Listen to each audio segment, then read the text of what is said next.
कांदा, टोमॅटो आणि शिमला मिरचीची माहिती सांगणार आहे। ह्या भाज्यामध्ये विटॅमिन सी, विटॅमिन ए आणि विटॅमिन बी भरपूर प्रमाणात असतात। या तिन्ही भाज्या आरोग्यासाठी अतिशय गुणकारी आहेत।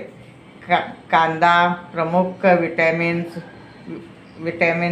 सी, विटॅमिन बी6 आणि पोटॅशियम फायदे रोगप्रतिकार शक्ती वाढवण्यास मदत करतो, पचनक्रिया सुधारतो आणि रक्तातील साखरेची पातळी नियंत्रित ठेवण्यास मदत करतो। टोमॅटो प्रमुख vitamins vitamin C, vitamin K आणि विटॅमिन ए फायदे त्वचा आणि डोळ्याचे आरोग्य सुधारते। यामध्ये लायकोपीन नावाचे शक्तिशाली अँटीऑक्सिडंट असते, हे हृदयाचे संरक्षण करते। शिमला मिरची, ढोबळी मिरची प्रमुख विटॅमिन्स विटॅमिन सी, प्रचंड प्रमाणात विटॅमिन ए आणि विटॅमिन बी6 फायदे अशक्तपणा दूर करण्यासाठी आणि शरीरात लोह शोषून घेण्यासाठी मदत करते। वजन नियंत्रणात ठेवण्यास आणि डोळ्याच्या आरोग्यासाठी हे भाजी उत्तम मानली जाते।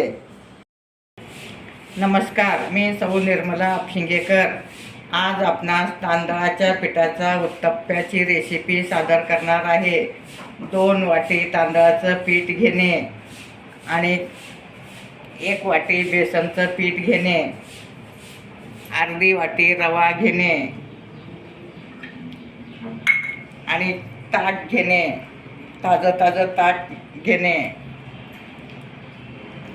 टमाटा 1 घेणे, शिमला मिरची घेणे, 1 गाजर खिसून घेणे, पुदिना घेणे, कांदा घेणे, आलं लसणाची पेस्ट घेणे, शिमला मिरची घेणे, धन्या जिऱ्याची पावडर घेणे, कोथिंबीर बारीक चिरून घेणे आणि चवीपुरतं ओवा घालणे। आता हे सगळं साहित्य आपण तांदळाच्या पिठात घालत आहोत। हे खूपच पौष्टिक उत्तप्पा आहे।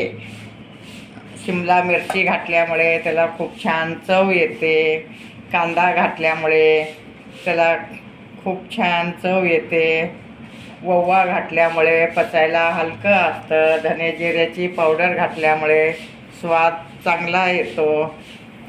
आता तुम्ही पाहू शकता त्यात सगळं घातलं आहे। आता तिखट, मीठ, हळद घालणे, चवीपुरतं मिरची घालणे, तुम्ही हिरवी मिरची घालू शकता, लाल मिरची घालू शकता, दोन्हीही घालू शकता। आता थोडी हळद घालणे, हळदीनं कलर छान येतं, चवीपुरतं मीठ घालणे,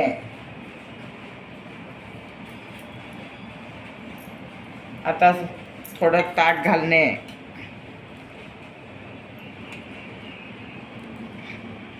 ताक घालून छान हलवून घेणे,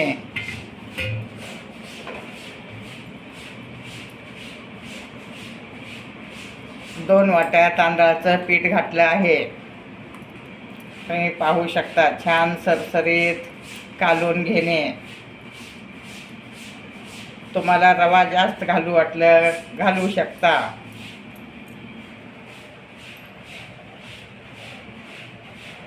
ताक नसलं नुसत्या पाण्यात पण करू शकता तुम्ही। ह्याला 10 मिनिट आता मुरत ठेवणे।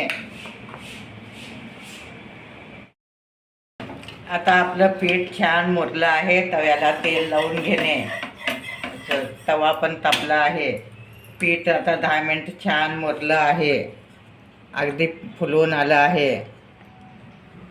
असं तव्यावर घालून घेणे। अगदी झटपट होणारी रेसिपी आहे आणि खायला सुद्धा अगदी मऊसूत उत्तप्पा होतात। गाजर, टमाटा, ओवा घातल्यामुळे त्याला चव खूप छान येते। लहान आकारात करू शकता, मोठे करू शकता तुम्ही। अगदी झटपट होणारी रेसिपी आहे। आता वर झाकून ठेवणे।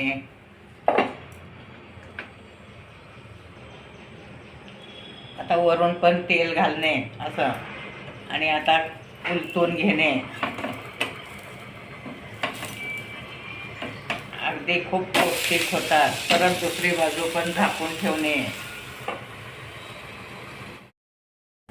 आता अशा टाईपमध्ये तुम्ही उत्तप्पा करू शकता. आता सगळ्या पिठाचे असेच करणार आहे मी.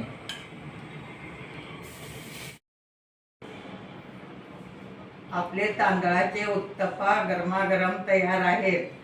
दही, शेंगदाण्याची चटणी, टमाट्याचा सॉस ह्याच्याबरोबर खाऊ शकता. मुलांच्या डब्यात देऊ शकता. अगदी हे उत्तप्पा पौष्टिक आहेत. माझे व्हिडिओ लाईक, शेअर, सबस्क्राईब करा. कमेंट्स करायला विसरू नका.